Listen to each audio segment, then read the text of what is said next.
Hey everyone, welcome to Unit 6. Now, Unit 6, you'll be glad to hear, is going to be a bit of a breather in comparison to Unit 5. So we don't have as much material to get through. And in fact, a lot of what we're going to do will be review of material we've already covered. We've already covered enough material in the course that we're starting to review some of what we did before. We're going to be looking at confidence intervals and hypothesis testing. And we've already done that. We've already had some introduction to it, and you've already seen the basic mechanics of confidence intervals and hypothesis testing. Some of it we had to scoot over kind of quickly, so you might have felt like you didn't really get the intuition nailed down. So this week we go back and we redo some of the material so you get a chance to solidify your understanding. But we're also going to introduce one new wrinkle into the construction of confidence intervals and test statistics. And the wrinkle is this, that we estimate beta. You run a regression, you estimate the slope coefficient beta.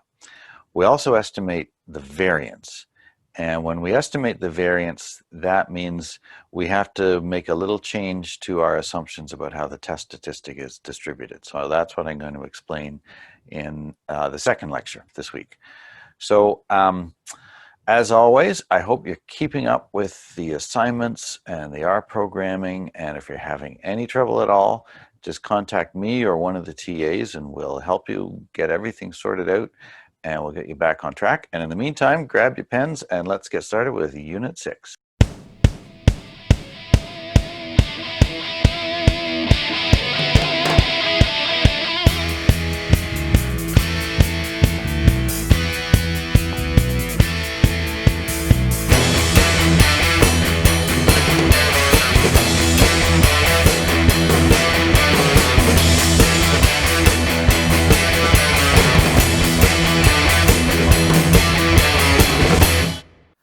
To begin with, let's have a look at the practice of manipulating inequalities. Manipulating inequalities. So we're just going to review stuff. You probably learned it back in like grade 6 or something, but it's easy to get a little confused with inequalities and how to manage them in a simple equation. So we'll start with defining a as a positive number. I'm going to zoom in a bit. That looks a little far away. There we go. A is a positive number, B is a positive number, and C is a positive number. And we'll suppose that A is greater than or equal to B.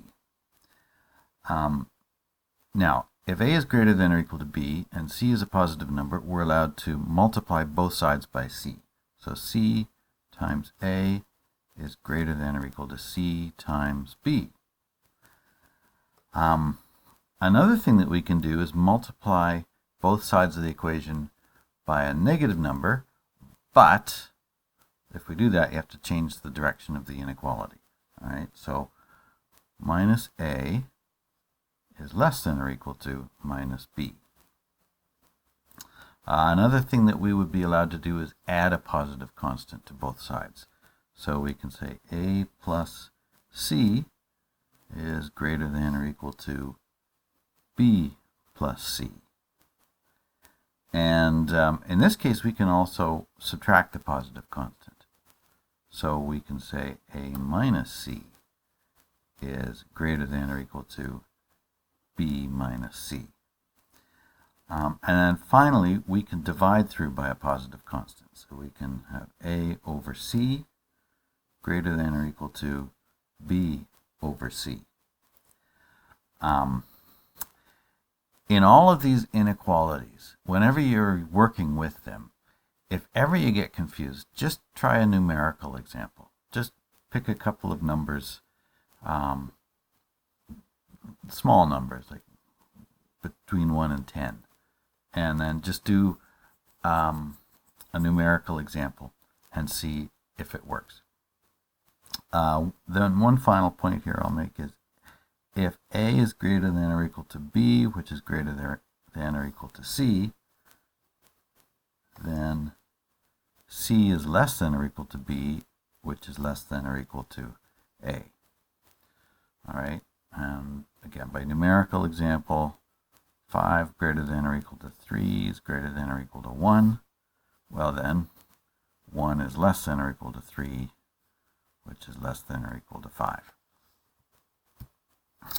Okay, so those, I'm showing you those now because when we do confidence interval stuff, we're always working with inequalities. So we learned a while ago that if we have a random variable z, which is distributed normally with a mean of 0 and a variance of 1, so standard normal, z is the standard normal, then that implies, because of the shape of the distribution, sorry about that, my phone is ringing. I'm going to turn the ringer off here.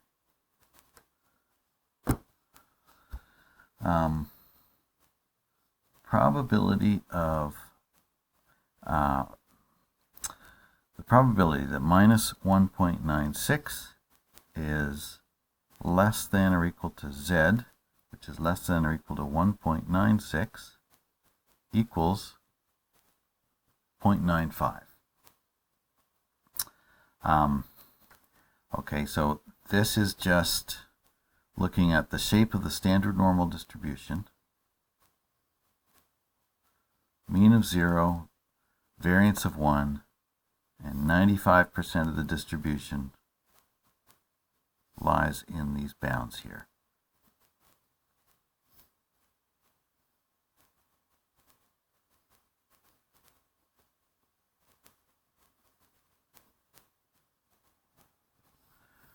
All right, so 95% of the distribution lies between those two tails, roughly minus 2 to plus 2.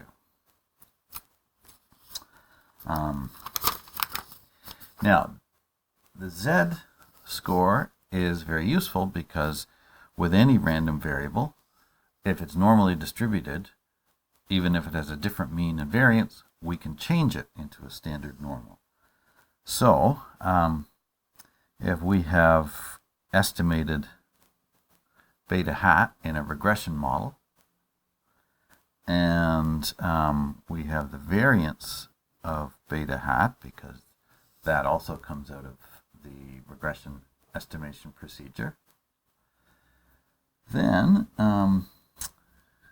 if we take beta hat minus the expected value of beta hat, and we divide it by the square root of the variance of beta hat, that is our z transform. So remember, the z transform is you take your random variable, subtract the expected value, and divide by the square root of the variance.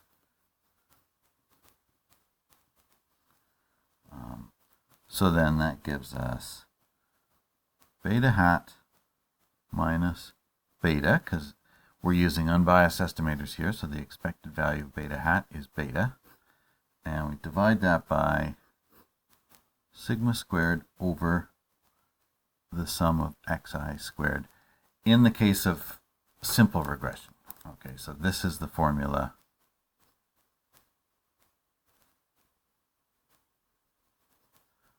of the simple regression where we regress y on x, and we just have the one explanatory variable and no constant term.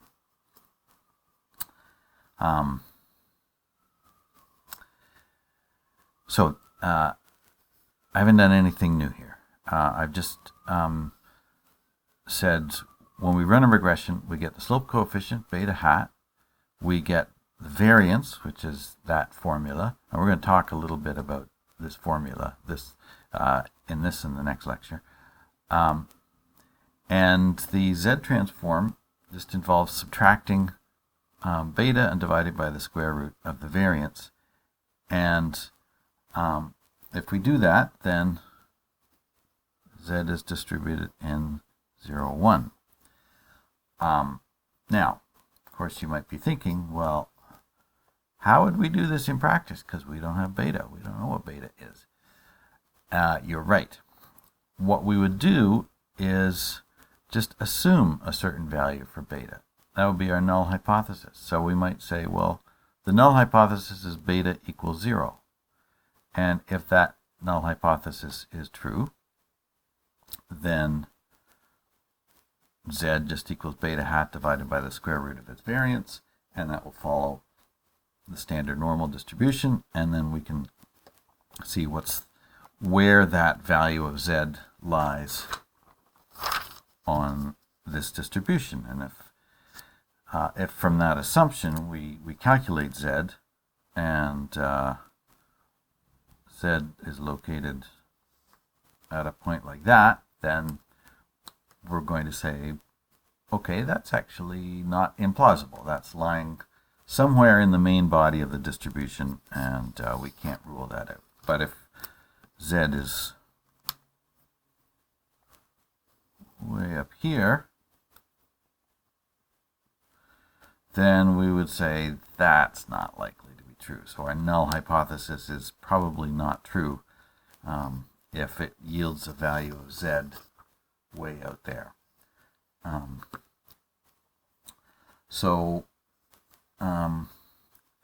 If we just combine these things, the probability minus 1.96 is less than or equal to beta hat minus the expected value of beta hat over the square root of the variance of beta hat less than or equal to 1.96. We can write this under the classical assumptions, under everything that we've used so far, because we're assuming that the error terms in the model follow a normal distribution, and so then as a result beta hat is normally distributed, and so beta hat minus its expectation divided by the square root of its variance is standard normal, and since it's standard normal, that means the confidence interval has these bounds, and that is for a 95% confidence interval. So that's the basis of the probability statements that we're going to make. And so we've seen this. We're really just working through this again from scratch just to try to solidify the points. So let's write out that same expression again one more time on a clean sheet of paper. Probability minus 1.96 is less than or equal to our slope estimator, beta hat, minus the expected value, which I'll just write as beta, divided by the square root of the variance of beta hat. There, a little time saver, I wrote V instead of VAR. And that's less than or equal to 1.96. And that equals 0.95. I guess I've been using square brackets here, so I'll keep doing that. It doesn't matter whether you use square brackets or not, except that sometimes you're going to find you have bracketed terms inside this expression, and then I find it, if you write the outer ones with square brackets and the inner ones with curvy brackets, sometimes it's easier to make sure that way that you've got all the right number of brackets. Okay, so now let's start manipulating this inequality here and see where we get. Okay, so this is going to be a positive number on the bottom here. The square root of the variance has to be a positive number. So that is minus 1.96 times the square root of the variance of beta hat. Okay, less than or equal to beta hat minus beta, less than or equal to 1.96 times the square root of the variance of beta hat equals 0.95. I don't need to keep writing that part. So all I've done is multiplied this part by the square root of the variance, and then the center part by the square root of the variance, so then it cancels out in the denominator, and then this part by the square root of the variance.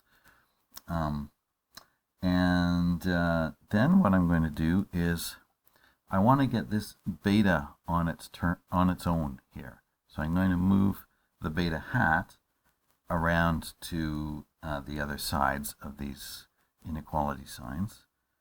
So if I bring it over to the left side here, I have to put a minus sign in front of it. So then it's minus beta hat minus 1.96 times the square root of the variance of beta hat is less than or equal to minus beta, which is less than or equal to 1.96 times the square root of the variance of beta hat. And I'm bringing this same expression, the beta hat, over to the other side here. And again, I have to put a minus sign in front of it. Now, why can I move beta in two places? Well, because you can think of that as one expression where you're allowed to move the beta hat over to the other side of the inequality, and that's another expression where you're allowed to move the beta hat over to the other side of the inequality. All right, now we need to tidy this up a bit because we've got a minus beta in the middle here, and it would be nice to get rid of that minus sign. So I'm going to multiply both sides by minus 1. And so that will give me beta hat plus 1.96 times the square root of the variance of beta hat.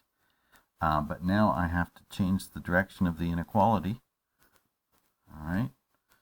And then I'm going to do the same thing here. Multiply that by minus 1, multiply this side by minus 1, and change the direction of the inequality.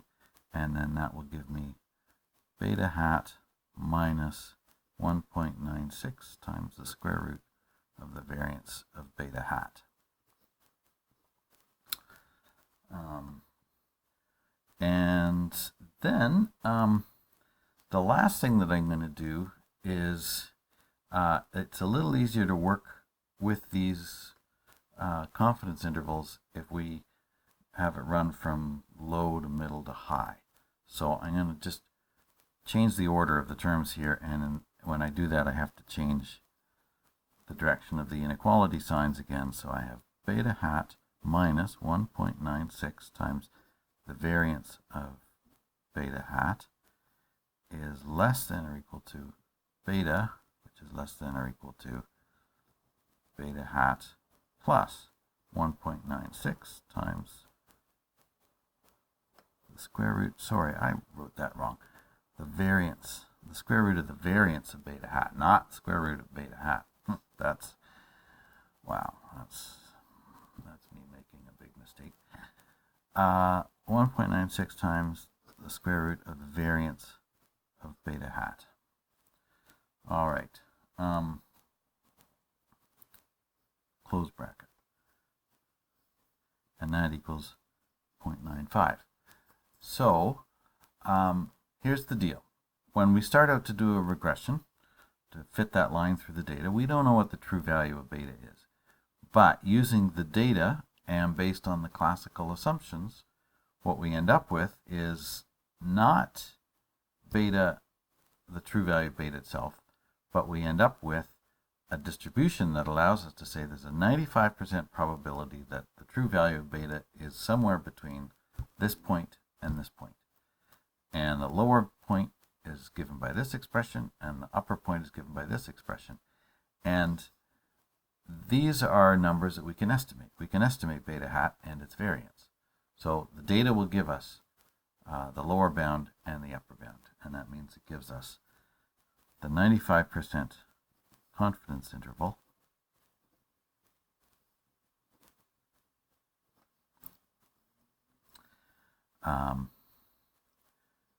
and a simpler way of writing it is beta hat plus or minus 1.96 times the square root of the variance of beta hat.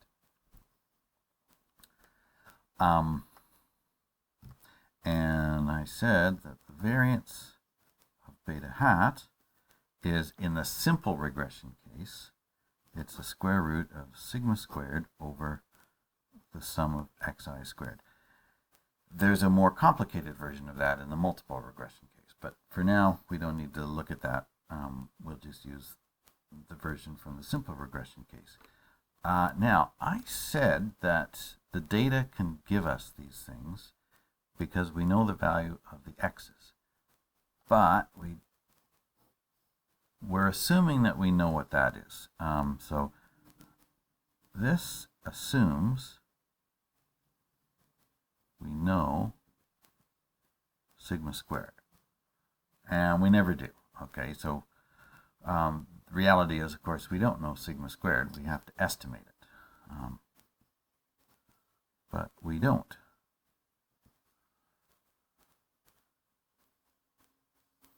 So we have to estimate it.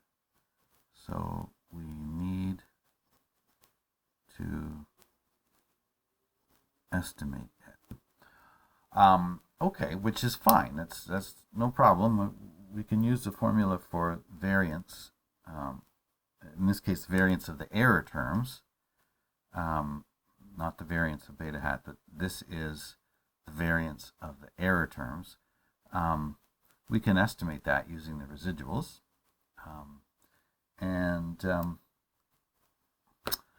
So we still use the data to get everything we need to know. However, here is the thing. Someone very, very clever, a long time ago, he was actually, let's see, Gossett was his last name. I can't remember. I should have looked up his first name. Anyway, he was a statistician who worked, of all places, at the Guinness Brewery in Dublin.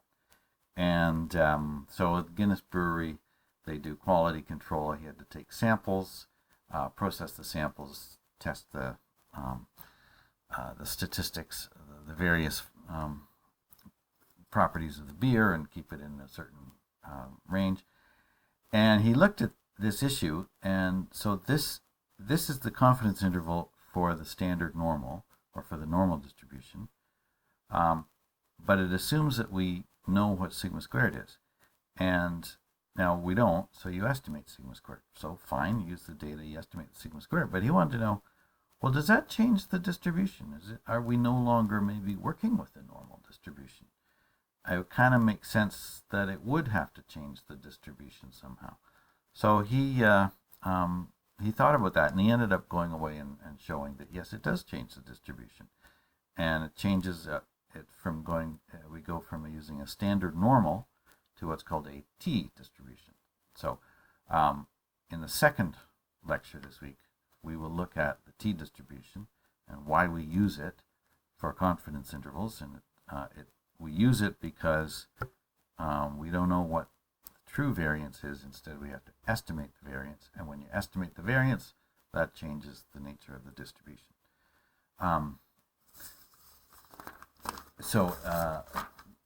Like I say, I'm always amazed when clever people are able to figure stuff like that out. And we come along many years later, and we don't have to figure it out from scratch because somebody else did all the hard work.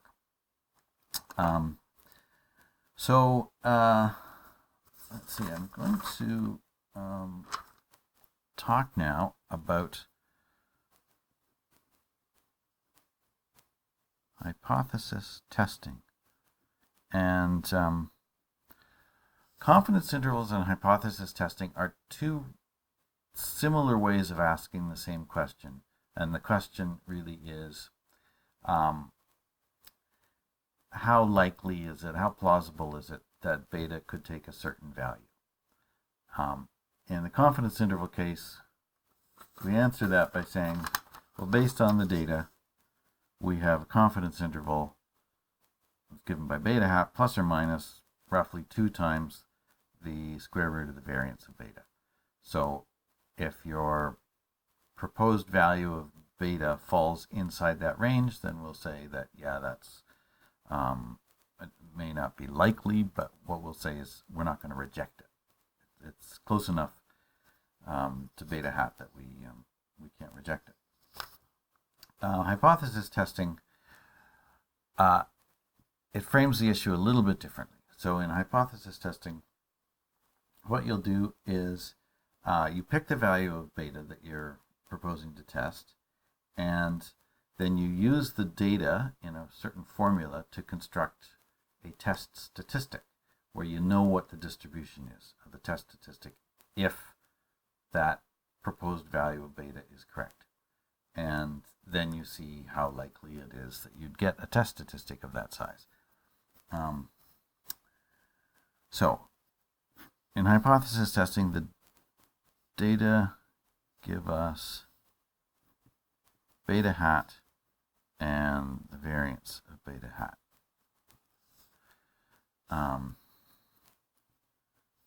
We want to test a null hypothesis that the true value of beta equals some assumed value. It's the value we want to test. So, for example, 0 would be a common test. We estimate a slope coefficient. We want to test whether the slope coefficient is actually 0, which would mean there's no relationship between x and y, even if this particular sample, the graph has a bit of a slope, but we want to know is it within the range of possibility here that there's no relationship. So we would be testing, does beta equal 0? But you can test other things as well. You might want to test whether beta equals 1. So then x equals y in our simple regression case. So the steps are as follows. Steps. 1, pick the value of beta 0 to test. And once you pick that, then you specify the hypothesis, and we write it as null hypothesis is that beta equals beta 0. So H with a subscript 0 means this is the null hypothesis.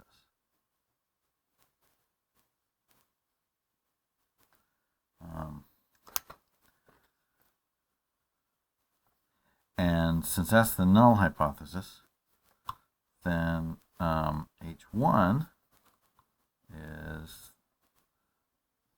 beta does not equal beta 0, and that is the alternative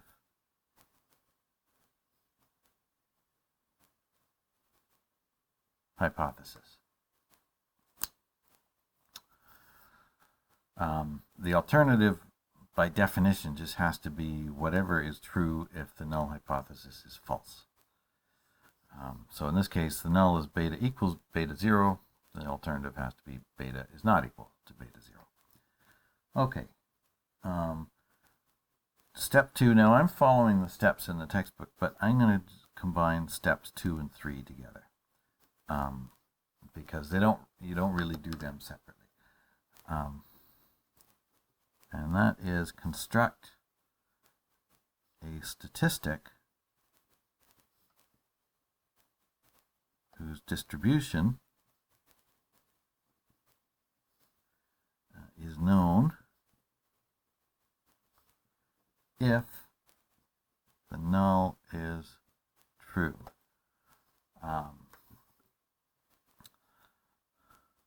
So we're constructing the statistic, and based on the assumptions that are at work in the model, we're going to assume that the distribution is known, but that distribution, excuse me, that distribution depends on the null hypothesis being true. So in this case, our statistic comes from using the Z transform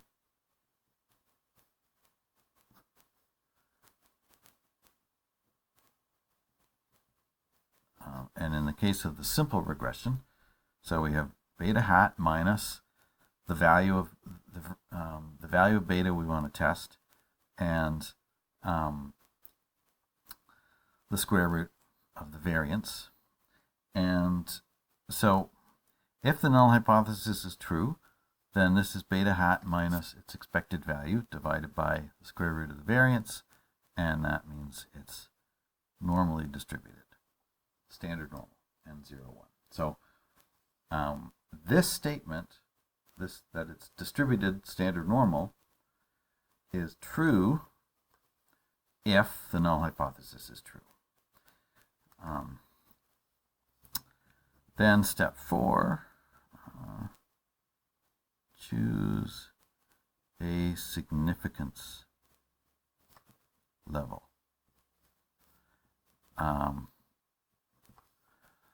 5% is the one that we usually use. What does that mean? Choosing a significance level. So what that means is choose a cutoff where you're going to say that if the probability of observing that value of the test statistic or greater is less than 5%, then we will reject the null hypothesis. So it's the criterion, it gives you the boundary on the size of this test statistic that you're willing to you're willing to hold on to the null hypothesis as possibly being true. But if Z is so large that that tail probability of everything equal to or above Z, if it's below your significance level, then you're going to say we reject the null hypothesis, and we embrace the alternative hypothesis here. And at one point, I'm going to make this now, but I will come back to it later. It's going to come up when we do these calculations. For the standard normal distribution and the t-distribution, it's symmetric around 0. And that means there is a tail up here and a tail down here. And you'll remember that what we're really trying to do is ask, either looking at it in terms of a confidence interval or a hypothesis test, is the true value of beta, or is our hypothesized value of beta inside this boundary or outside? Since you've got a tail on both ends, this tail will be 2.5%, and this tail will be 2.5%. So if you use a 5% significance level with a standard normal, with a Z score, or with a t statistic, when we use those instead, you're actually using the 2.5% critical value. And the reason is because you've got a 2.5% region above and a 2.5% region below. And so we'll see that when we get to it. You'll see that. All right, so that's step 4. And step 5. I keep fiddling with the light to try to get rid of some of the glare on this, but this document camera isn't always cooperative on that. Maybe if I turn the brightness down a bit. There. Yeah. Okay. What's step 5? Step 5. Obtain a critical value for the distribution at the chosen significance level. Obtain critical value for the distribution at the chosen significance level.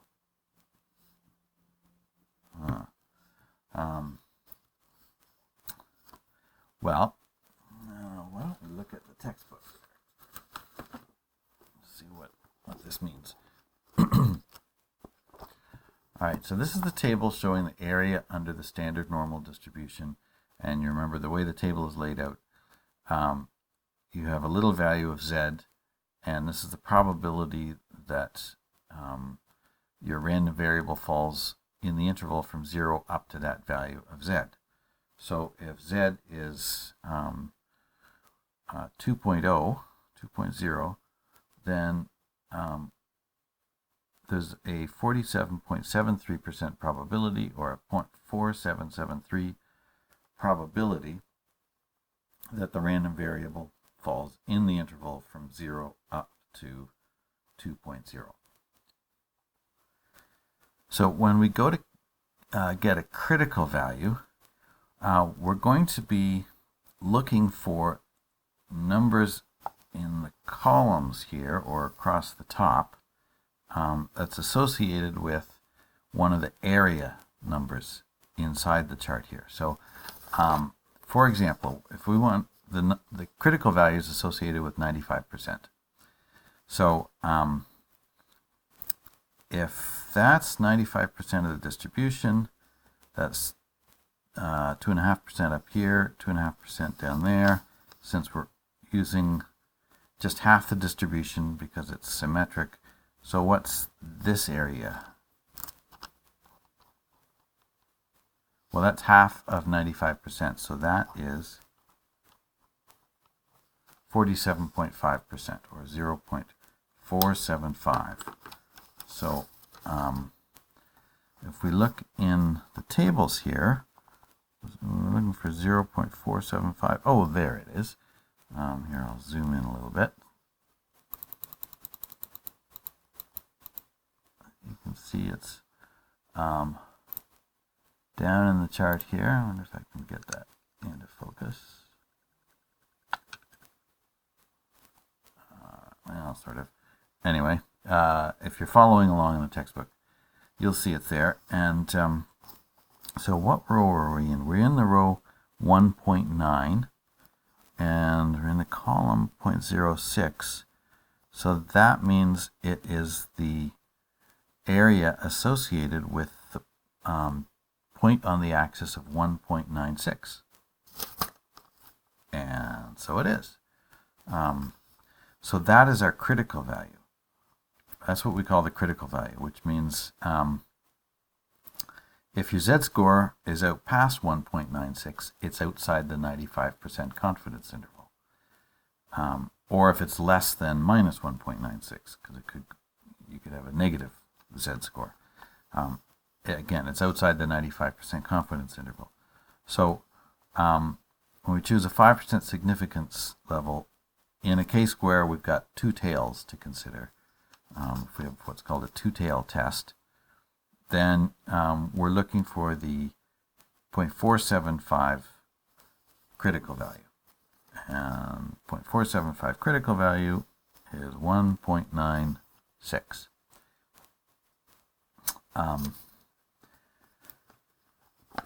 So that's what I just showed you. That is the process of obtaining a critical value for the distribution at the chosen significance level. So framing it in terms of confidence intervals, it's going to be minus CV less than or equal to Z, which is less than or equal to plus CV equals 0.95. CV here stands for critical value, and this is the test statistic.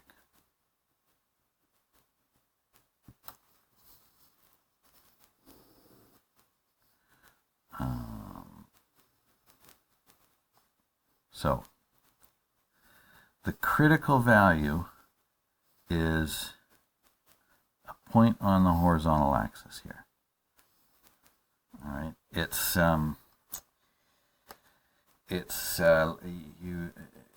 how far you're allowed to walk down the street before you decide, oh, you've gone too far. You've got a test statistic. Under the null hypothesis, that the distribution of the test statistic looks like this function. If the value of the test statistic is located out here on the far tail, what that tells you is this is the wrong distribution. It can't really be distributed this way. So the null hypothesis must be false. See, if the null hypothesis is true, then in this case, Z follows the standard normal distribution. And if it does, and if Z has a value greater than approximately 2, then the null hypothesis is probably not true. So it means the distribution needs to change in some way. All right, so that is hypothesis testing. That's how the steps go. So that last step that we talked about is compare the value of the test statistic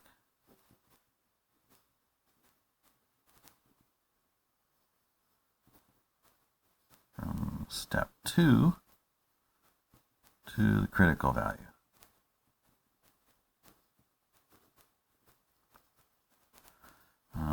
And if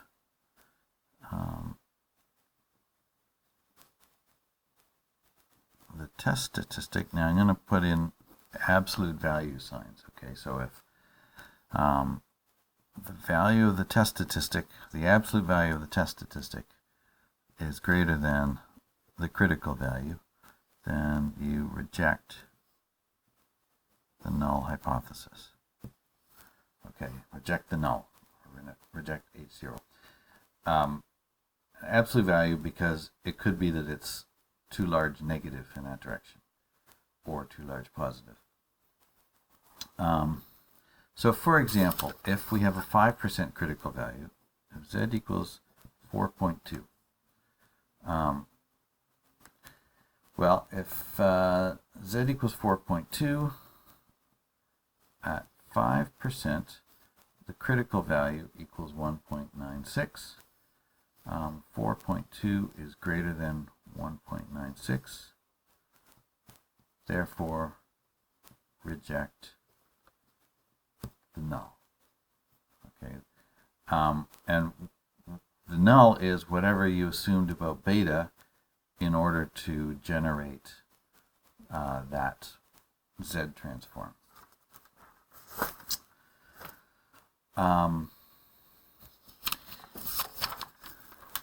Now, there's one more little thing that the computer program that R prints out for us is called the p-value. And that is the probability that Z is greater than or equal to the value of the test score we computed.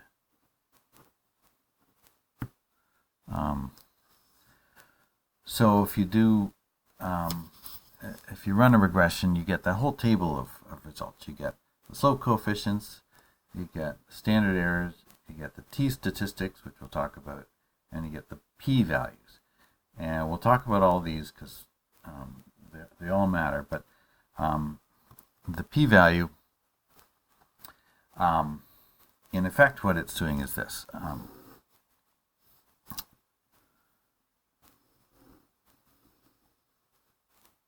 All right, so you've got 1.96, 1.96, minus 1.96. Let's say you run a regression and you get a t-statistic of 3.1. You're also going to get a p-value, and the p-value will be 2 times the area under the distribution above 3.1. Doubled because you've got a corresponding area out this side. What it's telling you is, well, you could have expanded your confidence interval out this much, and still you would have ended up rejecting the null hypothesis. Or alternatively, you could have chosen a critical value this big, and you'd have rejected the null hypothesis. And so if that's your critical value, remember that this area down there is the significance level.